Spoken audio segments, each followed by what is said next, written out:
Hi guys, just one from me. Just thought I'd jump into the next video just while Ryan is at work. Just thought we'd get on to the next video about packing the essentials for the next trip for the cruise.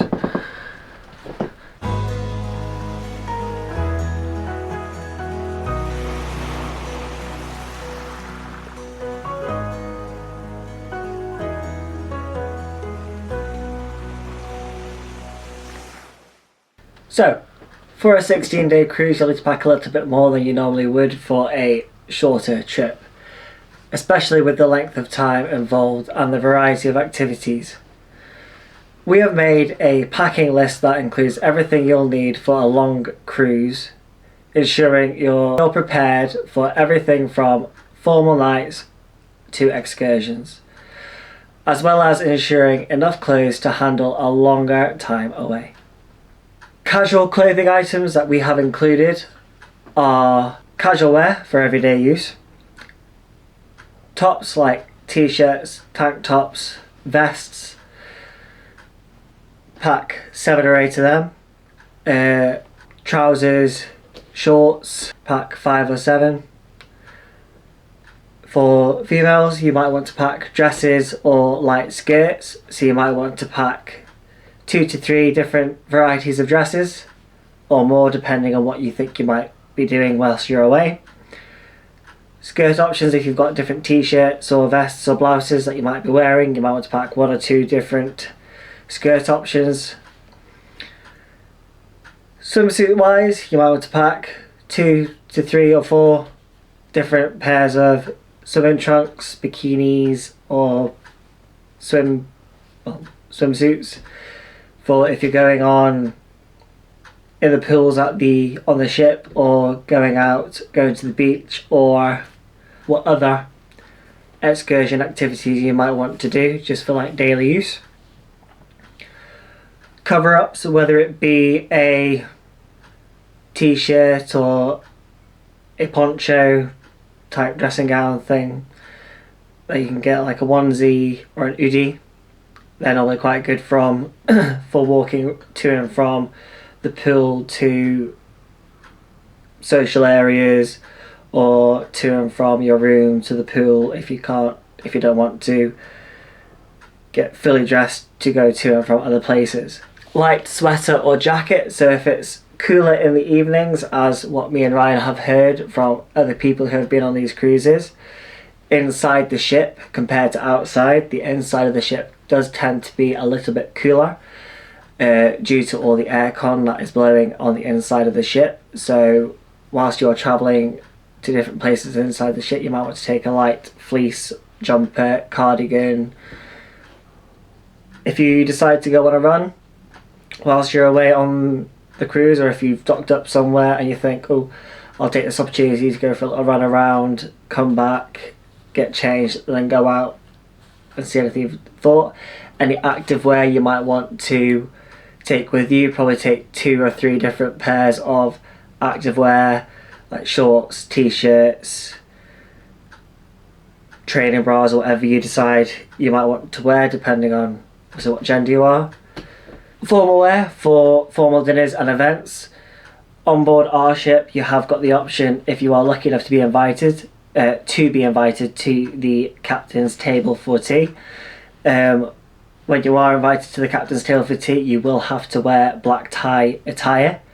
So obviously that's like your suit, waistcoat, nice tie, shirt, trousers, polished shoes. So you probably will want to think about taking a nice formal suit along with you. For women, you would want to take a formal dress or outfit. Alternatively, you could take a nice blouse with dress pants or a skirt.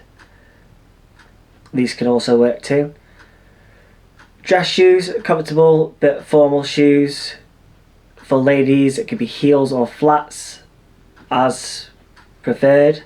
For going on excursions and outdoor events, you might want to wear comfortable shoes such as trainers, or if you're planning on going to the beaches, or you might be going out to do an activity then come back and just going to the beach before you come back onto the ship, you might want to pack a pair of sliders or flip-flops or Crocs.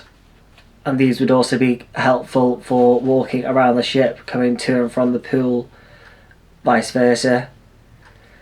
You might also want to think about bringing a hat or some type of sun cap or something to protect your head from the sun whilst you are away, as it can get very hot and it will protect you from the outdoor heat. Sunglasses would also be a very good option to wear because it will also keep you looking trendy. Lounge and sleepwear on board, well, obviously it's just going to be in your own room, so just take a pair of pyjamas for obviously your sleepwear, or shorts and something light to sleep in if it's going to be too warm overnight, depending on what you've got your aircon set to. Lounge clothing, if you're spending a little bit of downtime in your room, you can just take some comfortable clothing like joggers or shorts, nice t-shirt, a little jumper or whatever, just whatever you would normally lounge about in the house, really. Accessories you might want to think about taking on board with you. A smartwatch, obviously, like you've got your day-to-day watches, but if you've got a nice watch that you normally tend to use for going out with, you might want to think about taking that on board with you to wear to, if you get invited to the captain's table, for example, you might want to wear that just to show off a little bit. Jewellery, like bracelets, nice necklaces, earrings if you've got them or have the piercings. Nice scarves or shawls for cooler evenings depending on the type of cruise that you might be on. Basic toiletries, toothbrush, toothpaste, shampoo, conditioner, travel size depending on what airline you're travelling with, obviously, unless you're putting them in the hold of the aircraft, then you can take a bigger size bottle with you. Just make sure you pack enough for it, the amount of time that you are going away for. Body wash or soap, razors, shaving cream, hairbrush, deodorant, face wash, moisturiser, sun cream. After sun, that's a really good one for me because I do tend to burn when I go away on holiday. You don't want to be looking like a tomato. A small first aid kit which contains band-aids, antiseptic wipes, pain relief, antiseptic tablets, sickness pills, anything like that which you feel you might need to take away with you. Other personal items you might want to think about taking with you. On our ship you have got the option of washing your own clothes, so you might want to take your own laundry detergent if you've got any allergies. The ship does provide laundry detergent for you, but if you've got any allergies or specific things that you wash your clothes in that you require, you can take your own with you. Or you can also take a laundry bag just to collect all your dirty laundry for you to take down to the facilities to wash them. Electronic wise, this would be like your communication and entertainment. So you would take your smartphones and the chargers, make sure you take your plugs and your cables. The amount of times I've gone on holiday and forgotten mine is unbelievable. You could take your tablet, iPad, Kindle, anything you've got a digital book on for downtime. Your laptop, like we'll be taking to edit the videos. Headphones, AirPods, earbuds, power banks. They're a really good essential to take with you whilst you go on holiday, especially when you're going out on excursions. Cameras to take nice, decent quality pictures. Your phone is good enough though if you don't have a camera. Extra memory cards for the cameras. International power adapters, so like the ones for the EU or the ones for America if they don't fit the ones for the United Kingdom. Or if you were to go off the ship and you need to charge your device, you haven't got a portable charger. Power strip or multi-plugs, and a waterproof phone case for if, again, you're by the pool, you're down by the beach, you're going on a water activity, and you might want to take your phone away with you and you don't want it getting wet. A waterproof phone case is always a good thing to have, whether it be a pouch or the case itself. Your documentation, passports, make sure they're up to date. Unlike Ryan, he did his a little bit last minute, but we've got it, so it's all good. Any other identification that you might need, depending on the cruise that you're on. cruise booking confirmation and tickets, boarding pass, travel insurance information, emergency contact details, credit, debit cards, and cash. We will be taking some cash with us as well, just for when we go off the ship. Other essentials you might want to think about taking: reusable water bottles for when you go out. It's always a good thing to have with you. You can fill them up before you leave, and you can also fill them up if you see any bars or restaurants whilst you are out on your activities. You can always fill them up whilst you are there. You might want to bring a travel pillow with you for if you are flying from one destination to where you're picking up the cruise. It would always be handy to have a little bit of a snooze before you get on, because if you are travelling to a destination that is quite far, a bit further away, you could always experience a little bit of jet lag. Ziploc bags for the likes of your toiletries, wet clothes. If you want to keep them separate from anything, you can do. You might want to take a small backpack or tote bag or a fanny pack to take away with you, just for when you're going on excursions or activities or going on a hike or whatever, when you're on different islands, walking around. Don't want to carry around a load of things in your pockets. It's always handy to put them in a rucksack. It would be useful for the likes of your water bottles or any toiletries such as like sun cream, moisturiser, things like that. For excursions, comfortable shoes are always something that me and Ryan think about taking on holiday with us, because whenever we go away walking or we're travelling a good distance to get somewhere, you don't want to be walking around in your flip-flops or sliders. If you've got a 15, 20, 30 minute walk to or from where you're going to get to a beach or wherever, you don't want to be walking in flip-flops, sliders, sandals, because it's quite uncomfortable.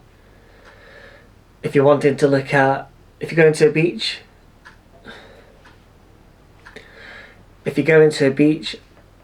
and you're wanting to do some snorkeling, look at the marine life, beach towels, cruise ships, well, the cruise ship that we are on does provide the towels for us, so we do not need to take our own. If you're fussy about your towels, you can take your own, feel free. And as I said earlier, you might want to think about taking a rucksack or a backpack or a fanny pack, because it might be useful just to put things in that you might need for when you're walking around or travelling to and from different places. Health and safety items you might want to think about taking with you: over-the-counter medications like paracetamol, ibuprofen, antihistamines, plasters, bandages, little travel size first aid kit. Prescription medication, if you have got any prescription medications that you are taking or currently on, make sure you have got plenty of it for when you are going away and that you don't run out. Motion sickness tablets or remedies that you might have, like the bands or ways to stop it, they're always a good thing to take with you if you get seasick, if you get air sick or travel sickness in general. It's always a good thing to have just in case. A face mask if required. Not many places will do now, but some places do still have the requirement that you do need to wear a face mask on board. And before you go away, make sure and try your best to check the weather forecast before to check the weather for all ports that you are sailing into, so you can adjust your baggage if necessary, whether you have to take a jacket, different types of shoes, different clothing, anything like that. And with this packing list, you should be well prepared for a 16-day adventure away on your cruise. I hope this video does come in helpful. It's definitely one that me and Ryan will be using before we go on the cruise. I do apologise that Ryan hasn't been able to be here with us today. Unfortunately, it couldn't be helped because he is at work. But on behalf of myself and Ryan, we'd like to thank you for watching this video, and we will see you later.